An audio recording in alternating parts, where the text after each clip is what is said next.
Round the Moon. Chapter 16. The Southern Hemisphere. The projectile had just escaped a terrible danger. A danger quite unforeseen. Who would have imagined such a meeting of asteroids? These wandering bodies might prove serious perils to the travelers. They were, to them, like so many rocks in the sea of ether, which, less fortunate than navigators, they could not avoid. But did these adventurers of space complain? No, as nature had given them the splendid spectacle of a cosmic meteor shining by formidable expansion. As this incomparable display of fireworks, which no Ruggieri could imitate, had lighted for a few seconds the invisible nimbus of the moon. During that rapid peep, continents, seas, and forests had appeared to them. Then the atmosphere did give there its life-giving particles. Questions still not solved, eternally asked by American curiosity. It was then 3:30 p.m. The bullet was still describing its curve around the moon. Had its route again been modified by the meteor? It was to be feared. The projectile ought, however, to describe a curve imperturbably determined by the laws of mechanics. Barbicane inclined to the opinion that this curve would be a parabola and not an hyperbola. However, if the parabola was admitted, the bullet ought soon to come out of the cone of shadow thrown into the space on the opposite side to the sun. This cone, in fact, is very narrow. The angular diameter of the moon is so small compared to the diameter of the orb of day.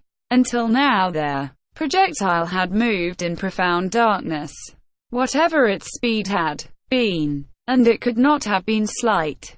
Its period of occultation continued. That fact was evident, but perhaps that would not have been the case in a rigidly parabolical course. This was a fresh problem which tormented Barbicane's brain, veritably imprisoned as it was in a web of the unknown which he could not disentangle. Neither of the travelers thought of taking a minute's rest.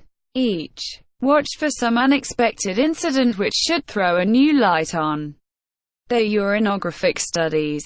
About 5 o'clock Michel distributed to them, by way of dinner, some morsels of bread and cold meat, which were rapidly absorbed, whilst no one thought of leaving the port light, the panes of which were becoming encrusted under the condensation of vapor.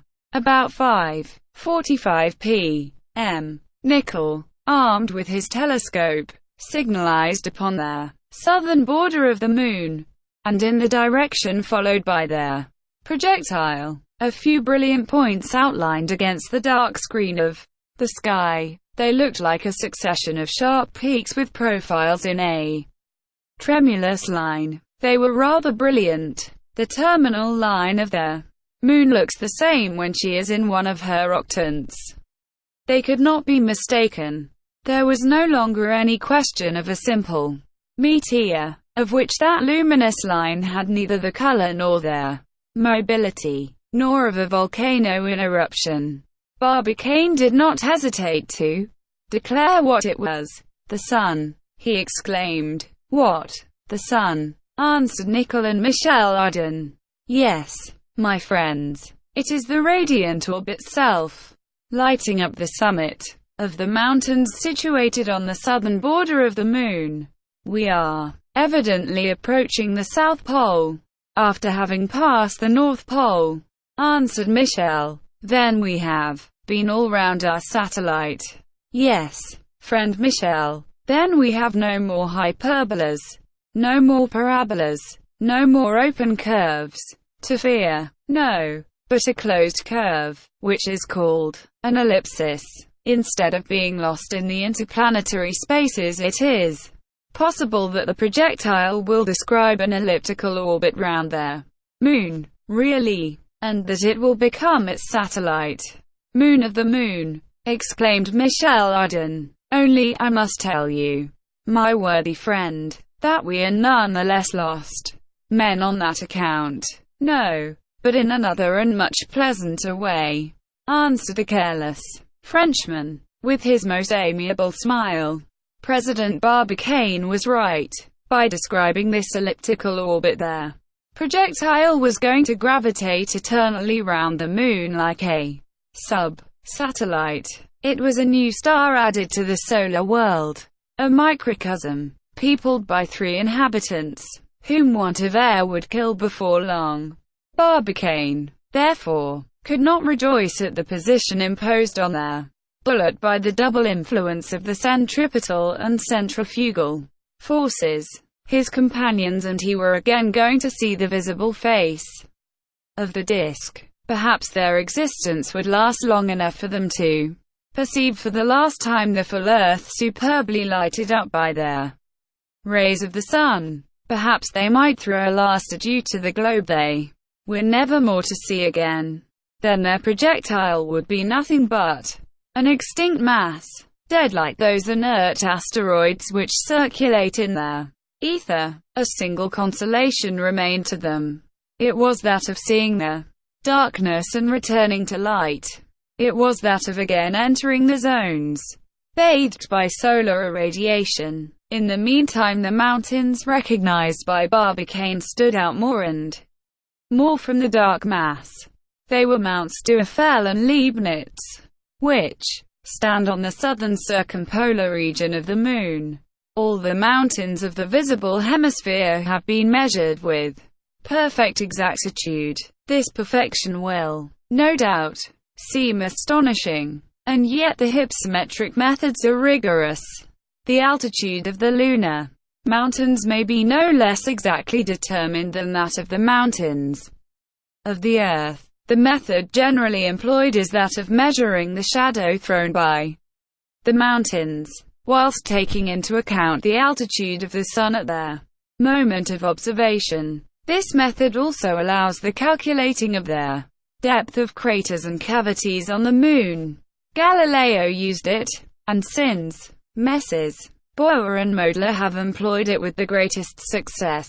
Another method, called the tangent radii, may also be used for measuring lunar reliefs. It is applied at the moment when the mountains form luminous points on the line of separation between light and darkness, which shine on the dark part of the disk. These luminous points are produced by the solar rays above those which determine the limit of their phase. Therefore, the measure of the dark interval which the luminous point and the luminous part of the phase leave between them gives exactly the height of the point. But it will be seen that this method can only be applied to the mountains near the line of separation of darkness and light. A third method consists in measuring the profile of the lunar mountains, outlined on the background by means of a micrometer. But it is only applicable to the heights near the border of the orb. In any case, it will be remarked that this measurement of shadows, intervals, or profiles can only be made when the solar rays strike their Moon obliquely in relation to the observer. When they strike her directly, in a word, when she is full, all shadow is imperiously banished from her disk, and observation is no longer possible. Galileo, after recognizing the existence of the lunar mountains, was the first to employ the method of calculating their heights by the shadows they throw. He attributed to them, as it has already been shown, an average of 9,000 yards. Hevelius singularly reduced these figures, which Riccioli, on the contrary, doubled. All these measures were exaggerated. Herschel, with his more perfect instruments, approached nearer the hypsometric truth, but it must be finally sought in the accounts of modern observers. Messrs. Boyer and Moedler, the most perfect selenographers in the whole world, have measured 1,095 lunar mountains. It results from their calculations that 6 of these mountains rise above 5,800 meters, and 22 above 4,800. The highest summit of the Moon measures 7 603 meters. It is, therefore, inferior to those of the Earth, of which some are 1,000 yards higher. But one remark must be made. If the respective volumes of the two orbs are compared, the lunar mountains are relatively higher than the terrestrial. The lunar ones form 1/70 of the diameter of the Moon, and the terrestrial only form 1/140 of the diameter of the Earth. For a terrestrial mountain to attain the relative proportions of a lunar mountain, its perpendicular height ought to be 6.12 leagues. Now their highest is not 4 miles. Thus, then, to proceed by comparison, the chain of the Himalayas counts 3 peaks higher than the lunar ones. Mount Everest, Kanchenjunga, and Dhaulagiri, Mounts Duafel and Leibnitz, on the Moon, are as high as Duahir in the same chain. Newton, Casatus, Curtius, Short, Tycho, Clavius, Blancanus, Endymion. The principal summits of Caucasus and their Apennines are higher than Mont Blanc. The mountains equal to Mont Blanc are Morit, Theophilus, and Cathania, to Mount Rosa, Piccolomini, Werner, and Harpalis, to Mount Cervin, Macrobas, Eratosthenes, Albatec, and Delambri, to the peak of Tenerife, Bacon, Cysatus, Philolaus, and the Alps, to Mount Perdu, in the Pyrenees, Roma and Boguslavski, to Etna, Hercules, Atlas, and Furnarius.